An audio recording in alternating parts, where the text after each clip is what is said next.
कुमार बारी मोर बड़ भाई को निवेदन रखी दया करी मंच सम्मुख को आसीबे तांकरी प्रेरणा तांकरी उत्साह पाई आज ए कृमि बालक सारा राज्य रे चर्चित होई पारिछि निवेदन रखी तांको पुष्पमाल्य एवं उपढौकन प्रदान पूर्वक संबोधित कर समस्त के करताली देवा से बापा को पई जहां को पई आज कृमि पुओ सारा राज्य रे परिभ्रमण करी हम जातिर गौरव बढ़ाइछथि वर्तमान निवेदन रखी संघर कार्यकर्ता मानू दयाकोरी मंचरे थिबा साथी भाई मानू उपढौकन प्रदान पूर्वक संबर्धित करेंगे।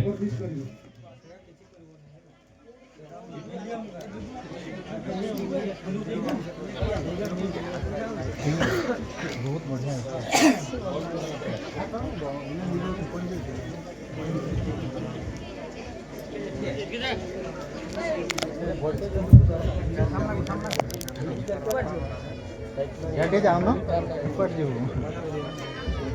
समस्त करताली देवा ए भाई माने भूमि प्रवचक साथी भाई गौरव बढ़ाउछंती तबला और हारमोनियम रे सहयोग करुछंती बहुत बहुत धन्यवाद मु निवेदन रखिबी मोर अनुज सान भाई केशव दास दीदी कृष्ण को से भव्य बाणी आम मान सम्मुख रखिबे।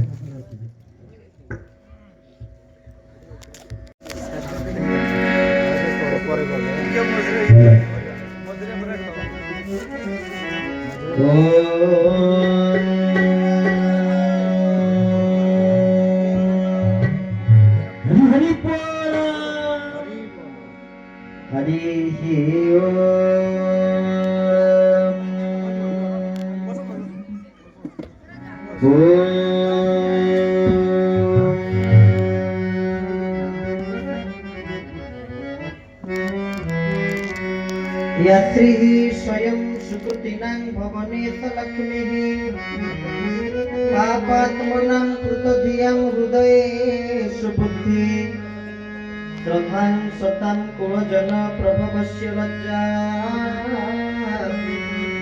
त्वं परिपालय देवि विश्वम् हे कृष्ण करुणा सिंधु दीनबंधु जगतपते गोपेश गोपिका कांत राधा कांत नमोस्तुते तप्त कंचन गौरांगी श्री राधे वृंदावनेश्वरी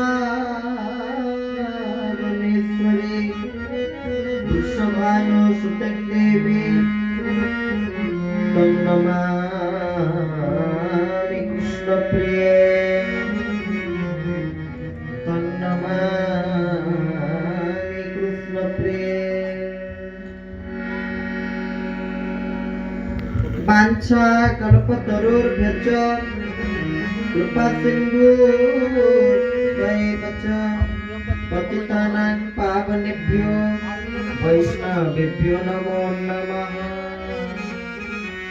भज मन गोविंद गोपाल भज मन गोविंद गोपाल भज मन गोविंद गोपाल भज मन गोविंद गोपाल भज मन गोविंद गोपाल भज मन गोविंद गोपाल गोविंद गोपाल गोविंद गोपाल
की जय समस्तंकर कल्याण हो बोल आनंदे कबार हरि बोल प्रभुंकर सदिच्छा पूर्ण हो बोल आनंदे कबार हरि हरि बोल आगुनी आनंदे कबार हरि बोल परिशरणम भगवान अनंत कोटि ब्रह्मांड नायक असंख्य दिव्यानंत कल्याण गुणगण निलय निखिल हेय प्रत्येक भक्तवांछा कल्पतरु भक्त वत्सल शरणागत वत्सल महाप्रभु जगतनाथ जगन्नाथ देव देव बलदेव जीवदेवी माता सुभद्रिका चक्रराज सुदर्शन जी महाराज पावन पदार बिंदुरे अनंत कोटि बार भक्तिपूत प्रणत निवेदन करी परम आराध्य ठाकुर श्री श्री चरमनाथ गुरुस्वामी अभय चरणार बिंदु जुगल साष्टांग प्रणिपात निवेदन करी परम कारुणिक श्री श्री गुरुदेव जलका महापुरुषंकर श्री चरणार बिंदुरे साष्टांग प्रणिपात निवेदन करी श्री कृष्ण कला लोकनृत्य संघर समस्त कर्मकर्ता मानक प्रणाम निवेदन करुचे ग्रामर समस्त ग्रामवासी मानक प्रणाम निवेदन करुचे हरिकथार सहयोग करुवा बाद्यंत्र थिबा समस्त भाई मानक प्रणाम निवेदन करुचे मोर सम्मुख भागरे उपस्थित होइथिबा समस्त भक्तबंधु भाई भणी माँ मानक प्रणाम निवेदन करुचे आमे जेते बुलठु आसिक पहुँचलुणे बोधे वर्तमान कार्यक्रम अधार अधिक सरी सारंतानी टिके विलंब है आमर जो डाकबाजी जंत्र तार टिके व्यवस्था ठीक भाव में हो पारा ना लाइन पलैला तापर भी जहाँ हो गोपाल भाई माने आपण माने समस्त धैर्य धरिकी बसिचंती केही जणे भी उठी नांती आ समस्त प्रभुंकर कथा सुनिया पई उत्कंठार सहित बसिथिले सेही बेले प्रथमे आपण मानक ग्रामवासी मानक समस्तंको हरि हरि बोल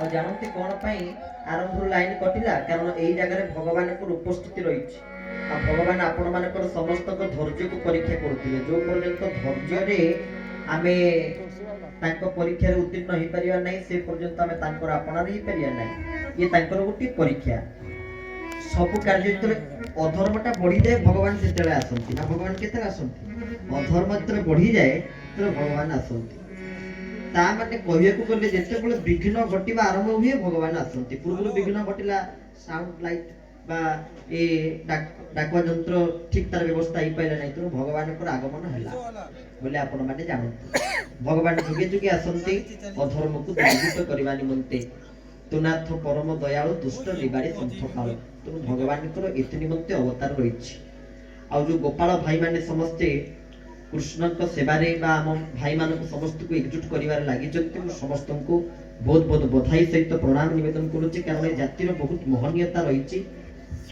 गत वर्ष मध्ये जोटी तार वार्षिकोत्सव हेतिला ଆମେ ଯାଇଥିଲु जे तीन पद ए जातिर महत्व ऊपर कहिथिलु गोपाल जाति घरे न रुहंती गौडे बड़ अधम जाति घेनी बच्चा बृंद बालके बन्य बुलंती नीति गौड़ जातिर महात्म्य कहउचंती जे घरे न रुहंती गौडे बड़ अधम जाति गोपाल भाई माने बसचंती आ जो कथम पूर्व निर्मल भाई मंच संचालना करुथिले आमे भी जातिर पिला यदि आमे समस्त गौड़ तले घरे न रुहंती गौडे बड़ अधम जाति गौड़ को अधम जाति बोली कह जायछि कोन पई अधम जाति बोली कह जायछि अधमर प्रकृत अर्थ कोन घरे न रुहंती गौडे गौड़ केते बेले घरे न थांती आपण देखंतु बाबाजी एवं गौड़ गौड़ सब बाबाजी सन्यासी जे विषय घरे रहिबेनी चलता है साधु बहता है पानी जेमिति पानी बहिबो साधु काम से चलीबे से केबे गोटी जाय स्थिर होई कि रहिबे नाही सेमिति गोपाल माने को एति पई अधम जाति कहिचंती अधम अधम माने कोन संस्कृत रे जदि आपण विचार करिवे अधम शब्दर अर्थ कोन ताले नधम इति अधम नधम इति अधम नधम माने कोन धम कहला आपण कथा रे कोनदिने कोन करिवे आजि भारी अलसुआ लागुची काई आजि कामटा भारी धिमेई धिमेई जाउची माने जोटा बुतु आलस्य रे जो कामटा चले हम तो कोन कोइ हम गावली भाषा रे धिमेई धिमेई गला सेमिति नधम माने धम कहले अलसुआ नधम कहले जे अलसुआ नुहे से हेले गौड़ जाति से हेले गोपाल जाति जे कि सर्वदा कर्म तत्पर से होचंती गोपाल जाति बा गौड़ जाति जो जाति रे आमे माने समस्त जन्म नेचे आम मानकर जीवन सतक सत धन्य आ जानंतु कोटिलिंगेश्वर लिंगराज भुवनेश्वर एकाम्र क्षेत्र रे निवास करुचंती तांकर स्त्री किए जानते तांकर स्त्री किए गोपालुनी तांकर स्त्री को नाम होचंती गोपालुनी द्वितीय महन्यता तृतीय गोपाल जातिर महन्यता आपण केते विचार करंतु आम नाम रूपक मंत्र रे जगन्नाथ पाखरे पूजा लागे आम ना बा आम जातिर ना रूपक मंत्र जेतेबेले महाप्रभु पाखरे प्रयोग होबो जगन्नाथ पाखरे भोग लागिवो कोन बड़ ठाकुर बलभद्र पाखरे ओम नमो भगवते वासुदेवाय दशाक्षरी मंत्र मां सुभद्रा पाखरे को मंत्र एकाक्षरी मंत्र और जगन्नाथ पाखरे को मंत्र आम जातिर ना कोन गोपाल और जगन्नाथ पाखरे को मंत्र लागि भोग हुए गोपाल मंत्र ये होची गोपाल जातिर हरि हरि बोल आ चतुर्थ रे गोपाल जातिर महन्यता जदि आमे कहिबु तारे निजे जगन्नाथ महाप्रभु होचंती गोपाल आपण कबि केमिति जगन्नाथ महाप्रभु गोपाल तार प्रमाण रहिछि कोन प्रमाण जानिछे भगवान कृष्ण का समस्त कोन कहि गिरिधारी गोपाल सिएली गिरिधारी गोपाल आ जगन्नाथ कृष्ण को भितरे कोनोसी प्रभेद नाही जगन्नाथ एवं कृष्ण को भितरे कोनोसी प्रकार रो पार्थक्य नाही ସେଥିପାଇଁ ଶଙ୍କରାଚାର୍ଯ୍ୟ ଲେଖିଥିଲେ ତାଙ୍କର ଜଗନ୍ନାଥ ଅଷ୍ଟକମରେ ମହାପ୍ରଭୁ ଆପଣ କିଏ ନା ରସାନନ୍ଦ ରାଧା ସରସ ବପୁରା ଲିଙ୍ଗନ ସୁଖ ବସନ ପ୍ରାସାଦନ୍ତ ସହଜ ବଳଭ ଦୃଢ ବଳିନା ସୁଭଦ୍ରା ମଧ୍ୟସ୍ଥ ସକଳ ସୁରସେବା ବସର ଦୋ श्री जगन्नाथ स्वामी नयन पथगामी भवतु में बोल श्री जगन्नाथ महाप्रभु की जो मैंने हाथ टेके जय कहू नाहंती की समस्त कल्याण हो बोला नंदे कुमार जगन्नाथ महाप्रभु और कृष्ण को भितर कौनसी प्रभेद कौनसी पार्थक्य नहीं आ जेतेबेले महाप्रभु जाहांती रथ यात्रा तांकर भुवन प्रसिद्ध विश्व प्रसिद्ध यात्रा टी कोन रथ यात्रा श्री गुंडीचा यात्रा को मासरे हुए आषाढ़ मास शुक्ल पक्ष द्वितीय तिथि रे श्री पुरुषोत्तम क्षेत्र रे जगन्नाथ को धाम रे विश्व सारा जगत सारा लोक आसी ठुलो ही जानती से महाप्रभु श्री जगन्नाथंकर ए यात्रा को दर्शन करिबानी रथ यात्रा महाप्रभुकर जो 12 मासरे 13 पर्व आम कथारे कहे 12 मासरे 13 पर्व जगन्नाथकर सेमिति शास्त्रानुଯାୟୀ 12 मासरे 12टी यात्रा ता भितर दुईटी यात्रा होती जगन्नाथकर स्वयं यात्रा बा स्वयं लीला कोन कोन कवि सम्राट उपेंद्र भंज लिखिथिले स्नान गुंडी चाहे बिनि स्वयं लीलाजार पतित उद्धार अर्थे प्रसाद आहार स्नान यात्रा एवं गुंडी यात्रा जाके महाप्रभुकर स्वयं लीला प्रथमे गुंडीचा प्रथमे स्नान हेबे तापर महाप्रभु अणसर घर भितर पड़िबे ज्वर हबो तापर महाप्रभुकर देहरे कंप फुटिबो सेति पई स्वतंत्र तांकर निज जन सेवायत दैत दृश्य तांतिक्युताबका दैतापति सेवायत माने दैतापति सेवक माने महाप्रभु जगन्नाथकर सेवा करिवे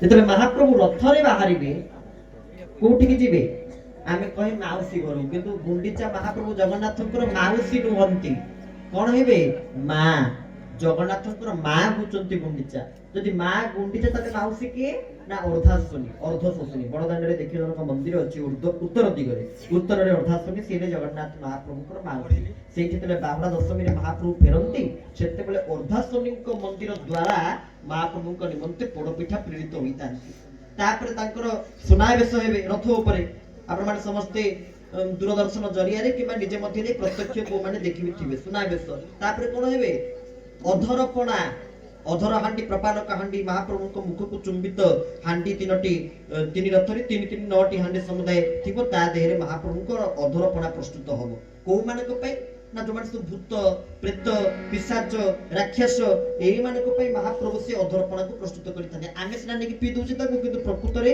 ताको आमे पी पारिया नाही ता सब भूत प्रेत मान को शांति करबा निमंते से अधरपणा महाप्रभु प्रस्तुत कले आ चतुर्थ नीतिटी होछि नीलाद्रि विजय आ ए नीलाद्रि विजय रे आपण प्रमाण पाइले जे जगन्नाथ महाप्रभु केमिति गौड़ जने महाप्रभु को नीलाद्रि विजय हबो दीजन के भीतर कळी हुए क्या क्या भीतर कळी हुए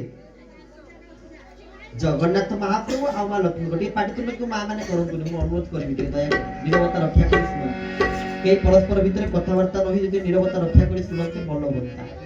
ଆଉ ଯଦି ବି କିଛି ଏମର୍ଜେନ୍ସି ଗୁରୁତ୍ୱପୂର୍ଣ୍ଣ କଥା ଅଛି ଟିକେ ଆସ୍ତେ କହିପାରିବି। ଆଉ ଯଦି ଆହୁରି କିଛି ଗୁରୁତ୍ୱପୂର୍ଣ୍ଣ କଥା ଅଛି ମୁଁ ତ ଅନେଇ ବସିଛି କେମିତି ନେଇ ମାଇକି ଧରିଦେବି ଆପଣମାନଙ୍କୁ ସିଧା କହିଚାଲିବେ ଆଉ। ଟିକେ ସମସ୍ତେ ସେଇଥିପାଇଁ ନିରବତା ରକ୍ଷା କରି ମହାପ୍ରଭୁ କଥାକୁ ଶୁଣନ୍ତୁ। ନୀଳାଦ୍ରି ବିଜେ ତାର ଝଗଡା କାହା କାହା ଭିତରେ ହବ ସେଦିନ? ପତି ପତ୍ନୀ ଜଗନ୍ନାଥ ମହାପ୍ରଭୁ ସ୍ୱାମୀ, ସ୍ତ୍ରୀ ହଉଛନ୍ତି କିଏ? ମା ଲକ୍ଷ୍ମୀ। ଜଗନ୍ନାଥ ମହାପ୍ରଭୁ ମା ଲକ୍ଷ୍ମୀଙ୍କ ଭିତରେ ଝଗଡା ହବ। ଆପଣ ଦେଖିଲେ ଏତେ ବଡ କଥା, ଜଗନ୍ନାଥ ଲକ୍ଷ୍ମୀଙ୍କ ଭିତରେ ଝଗଡା ହଉଛି ଆଉ ଘରେ ସ୍ୱାମୀ ସ୍ତ୍ରୀଙ୍କ ଭିତରେ ଝଗଡା ହବା କଥା ତ ଛାଡି ଦିଅନ୍ତୁ। ଆଉ ଟିକେ କଣ ତ ସ୍ୱାମୀ ସ୍ତ୍ରୀ ଭିତରେ ଝଗଡା ହେଲେ ତ ସାଙ୍ଗେ ସାଙ୍ଗେ କୋର୍ଟ କଚେରୀ ପର୍ଯ୍ୟନ୍ତ କଥା ପଡୁଛି। କିନ୍ତୁ ମହାପ୍ରଭୁ ଶ୍ରୀ ଜଗନ୍ନାଥ ଓ ଲକ୍ଷ୍ମୀଙ୍କର ଝଗଡାକୁ ଆପଣ ଗୋଟେ ଅମୃତ ଝଗଡା, ସିଏ ତାକୁ ଅମୃତ ଝଗଡା କହୁଛୁ ଆମେ। ମାନେ ସେ ଝଗଡାରେ କେତେ ଆତ୍ମୀୟତା ଅଛି ଆଉ କେତେ ଭଲ ପାଇବା ଅଛି। ଜଗନ୍ନାଥ ମହାପ୍ରଭୁ ଯାଇ ପହଞ୍ଚିବେ ତ ସିଂହଦ୍ୱାର ସମ୍ମୁଖରେ, ତା ପୂର୍ବରୁ ବଳଦେବ ଯାଇଥିବେ, ତା ପୂର୍ବରୁ ସୁଭଦ୍ରା ଯାଇଥିବେ, ତା ପୂର୍ବରୁ ସୁଦର୍ଶନ ଯାଇଥିବେ, ତା ପୂର୍ବରୁ ମଦନ ମୋହନ ଯାଇଥିବେ, ତା ପୂର୍ବରୁ ରାମକୃଷ୍ଣ ଯାଇଥିବେ। ସବୁ ଯେତେବେଳେ ପହଞ୍ଚିଯିବେ ଲକ୍ଷ୍ମୀ କିଛି ପ୍ରତିକ୍ରିୟା କରିବେ ନାହିଁ, କାରଣ ସେ ନୀଳାଦ୍ରି ବିଜେ ଦିନ ଜଗନ୍ନାଥ ଲକ୍ଷ୍ମୀଙ୍କର ଝଗଡା ହେଲା ପୂର୍ବରୁ ମା ଲକ୍ଷ୍ମୀ ଆସିକି ଚାହାଣୀ ମଣ୍ଡପରେ ଚାହିଁଥିବେ ଜଗନ୍ନାଥଙ୍କୁ, ଟିକେ ଚାହିଁଦେବେ ମହାପ୍ରଭୁ, କହିବେ ଆଚ୍ଛା ଏତେ ଦିନ ପରେ ଠାକୁର ଆସୁଛନ୍ତି ଟିକେ ଚାହିଁବେନି, ତାକୁ ଟିକେ ଜଗନ୍ନାଥଙ୍କୁ ଚାହିଁଦେବେ। ଚାହିଁଲା ଭିତରେ ଯେତେବେଳେ ମହାପ୍ରଭୁ ଭିତରକୁ ପ୍ରବେଶ କରିବେ ଲକ୍ଷ୍ମୀ କଣ କରିବେ? ସେପଟେ ଦ୍ୱାରଟା ବନ୍ଦ କରିଦେବେ। ଜଗନ୍ନାଥ ମହାପ୍ରଭୁ ବାହାରେ ଠିଆ ହେଇଥିବେ, ସେପଟେ ଲକ୍ଷ୍ମୀ ଠାକୁରାଣୀ ଭିତରୁ କବାଟ ବନ୍ଦ କରିଥିବେ। ସେତିକି ସମୟ ଯୋଉ ଝଗଡା ହବ ସେ ଝଗଡାଟା ହଉଛି ମୂଳ ପାଠ, ମୂଳ କଥା। ତାହେଲେ କଣ ଝଗଡା ହବ? ଆଉ ମା ଲକ୍ଷ୍ମୀ ସେଇ ଜାଗାରେ ଜଗନ୍ନାଥଙ୍କୁ କଣ କହି ପାଟି କରନ୍ତି, ଗାଳି ଦିଅନ୍ତି? ଗୋଟିଏ କଥା କୁହନ୍ତି ନା, ବାପ ତ ଗୌଡ଼ ନନ୍ଦ ମହାକୁଳ ଝିଅ ପରା ଯେ ମା ଦେଇ, ପିଲାଟି ଦିନରୁ ବହପି ଯାଇଛି କ୍ଷୀର ଦହି ସର ଖାଇ। ଏ ଗୋଟିଏ ପଦ ପ୍ରମାଣିତ କରୁଛନ୍ତି ଜଗନ୍ନାଥ ମହାପ୍ରଭୁ କେମିତି ଗୌଡ଼। ମା ଲକ୍ଷ୍ମୀ କଣ କହୁଛନ୍ତି ଜଗନ୍ନାଥକୁ? ଯେ ଠାକୁରେ ବାପ ତ ଗୌଡ଼ ନନ୍ଦ ମହାକୁଳ, ତ ବାପା କିଏ? ଗୌଡ଼। ସିଏ ତ ନିଜ ନନ୍ଦ ମହାକୁଳ, ସିଏ ତ ଗୌଡ଼, ତ ବାପା ଯଦି ଗୌଡ଼ ତାହେଲେ ତମେ କଣ ହଲ? ଯଦି ମା ଲକ୍ଷ୍ମୀ କହିଲେ ବାପ ତ ଗୌଡ଼ ନନ୍ଦ ମହାକୁଳ, କାହାକୁ କହୁଛନ୍ତି କଥା? ଜଗନ୍ନାଥଙ୍କୁ। ଯଦି ଜଗନ୍ନାଥଙ୍କୁ କହୁଛନ୍ତି ତମ ବାପା ଗୌଡ଼, ତାହେଲେ ଜଗନ୍ନାଥ କଣ? ଗୌଡ଼। ବାପା ଯଦି ଗୌଡ଼ ତାହେଲେ ପୁଅ ଗୌଡ଼ ନା ଗୌଡ଼ ନୁହେଁ? ନିଶ୍ଚିତ। ତାହେଲେ ମହାପ୍ରଭୁ ଗୌଡ଼ ନା ଗୌଡ଼ ନୁହନ୍ତି? ଜଗନ୍ନାଥ ମହାପ୍ରଭୁ ବି ଆମ ଜାତି। ତାହେଲେ ବିଚାର କରନ୍ତୁ, ଜଗନ୍ନାଥଙ୍କୁ ଆମେ ଗୋଟେ ଜାତି ଭିତରେ ସୀମିତ କରିଦେଇ ପାରିବା ନାହିଁ। ସିଏ ଗୌଡ଼, ସିଏ ବ୍ରାହ୍ମଣ, ଆମେ ଜାତି ଭିତରେ ସୀମିତ କରିଦେଇ ପାରିବା ନାହିଁ। ତାଙ୍କ ପାଖରେ ଆମେ କଣ ଜାତି ଭେଦ ଦେଖିବା କହିଲେ? ଜଗନ୍ନାଥ ମହାପ୍ରଭୁଙ୍କ ପାଖରେ ଆରେ ସିଏ ଯେତେବେଳେ ନୀଳମାଧବ ରୂପରେ ନୀଳଗିରି ପର୍ବତ ଭିତରେ ଥିଲେ, ବିଶ୍ୱାବସୁ ଶବର ଦ୍ୱାରା, ଯିଏକି ପୂଜା ଶିଖି ନାହାନ୍ତି, ଯିଏକି କେମିତି ନୈବେଦ୍ୟ ନିବେଦିତ କରାଯାଏ, କଣ ମୁଦ୍ରା, କଣ ମନ୍ତ୍ର କିଛି ଜାଣିନାହାନ୍ତି, କିନ୍ତୁ ଜଗନ୍ନାଥ ମହାପ୍ରଭୁ ତାଙ୍କଠୁ ପ୍ରସାଦ ଗ୍ରହଣ କରିଛନ୍ତି ନା କରିନାହାନ୍ତି? କରିଛନ୍ତି।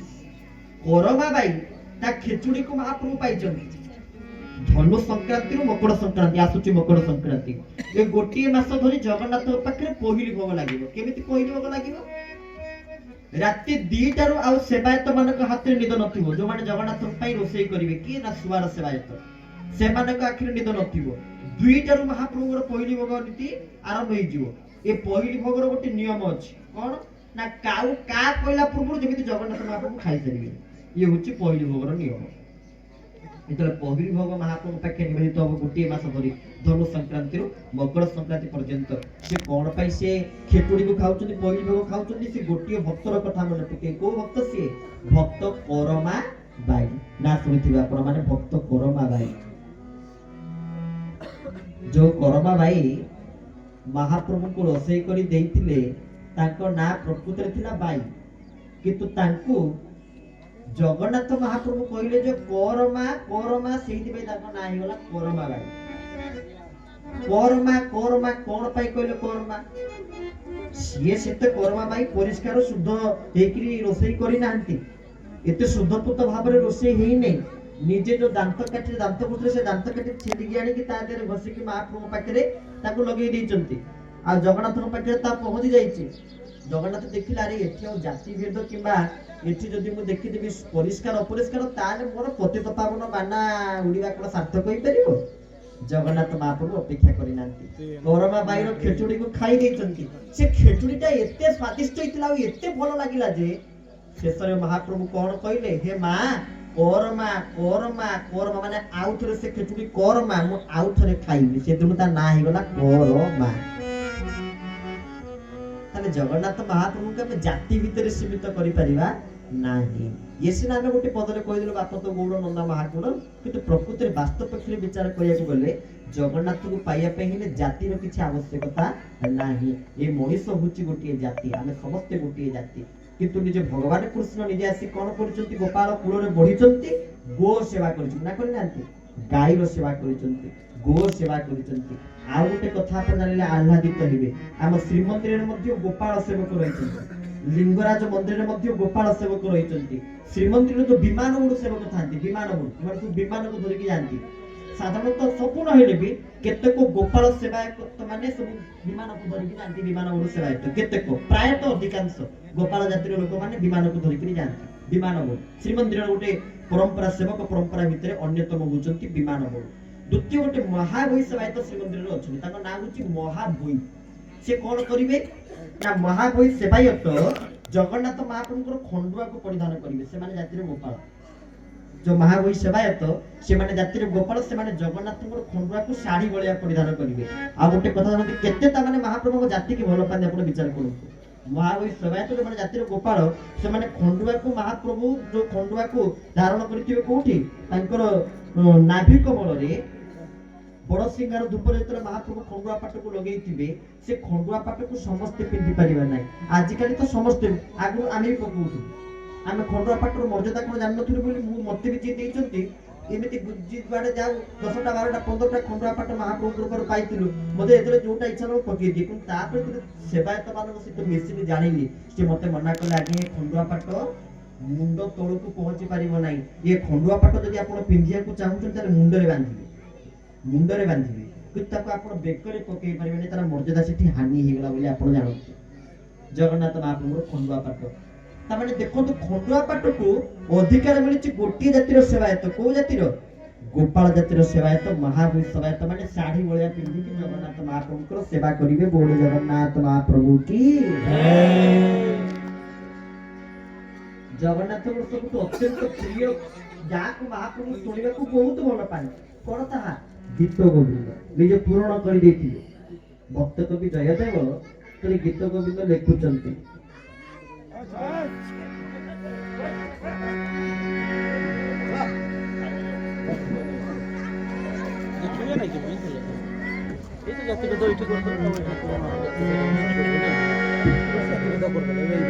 ଗୀତ ଗୋବିନ୍ଦ ମହାପ୍ରଭୁ ଶ୍ରୀ ଜଗନ୍ନାଥଙ୍କର ପ୍ରିୟ, ଯାହାକୁ ଶୁଣିବା ପାଇଁ ମହାପ୍ରଭୁ ବହୁତ ଭଲ ପାଆନ୍ତି, ତାକୁ ଲେଖିଛନ୍ତି ଭକ୍ତ କବି ଜୟଦେବ। ଜୟଦେବଙ୍କ ରଚିତ ଗୀତ ଗୋବିନ୍ଦ ତା ଖଣ୍ଡୁଆ ପାଟରେ ଲେଖାଯାଇଛି। ସେ ଗୀତ ଗୋବିନ୍ଦର ଆଉ ଏକ ମହାତ୍ମ୍ୟ ଆମେ ଆପଣମାନଙ୍କୁ ଶୁଣଉଛୁ, ଆପଣ ଶୁଣନ୍ତୁ କଣ। ଯେତେବେଳେ ଭକ୍ତ କବି ଜୟଦେବ ଗୀତ ଗୋବିନ୍ଦକୁ ଲେଖୁଛନ୍ତି, ସ୍ମର ଗରଳ ଖଣ୍ଡନ